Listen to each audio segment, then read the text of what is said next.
example 4 for lesson 1.6. We're just finding the discriminant. So that is what is underneath the radical, the b squared minus 4ac. So this is the discriminant, b squared minus 4ac. And that's all we're doing. So we're labeling a, what b is. I guess I have spots for them. Probably -10 and 7. Okay, and then I'm just calculating that. Remember, when you put in a negative here, you're always going to square it.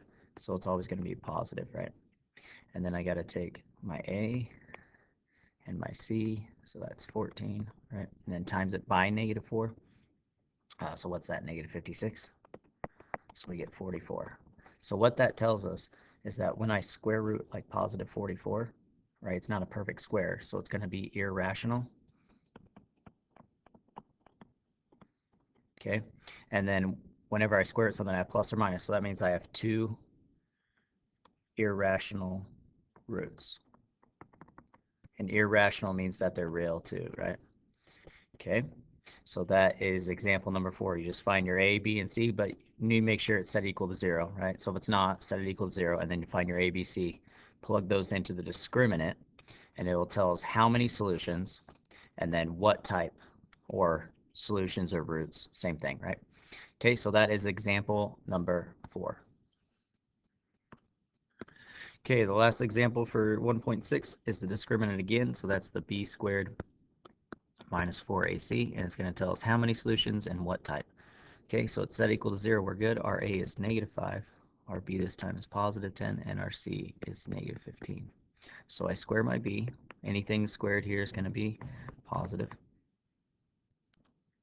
And then my a is -5, and my c is -15. So that would be, it's positive 75. And then 75 times 4 is what? That's 300. So minus 300. And so that'd be -200.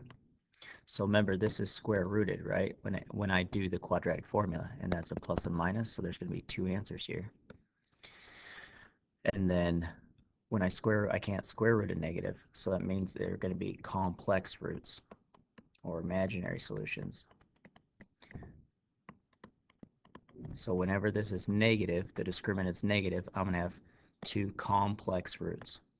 Just like number 4, when it is a positive number, they're going to be real roots or real solutions, but because whatever this number is, if it's not a perfect square, it's going to be irrational solution.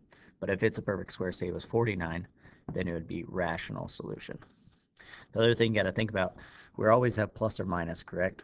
So square root of almost any number is plus or minus, so we're always going to have 2 answers, except for what number do I square root that I only have 1 answer? Well, that would be the square root of 0. I don't have plus or minus 0. So whenever your discriminant equals 0, you only have 1 root, okay?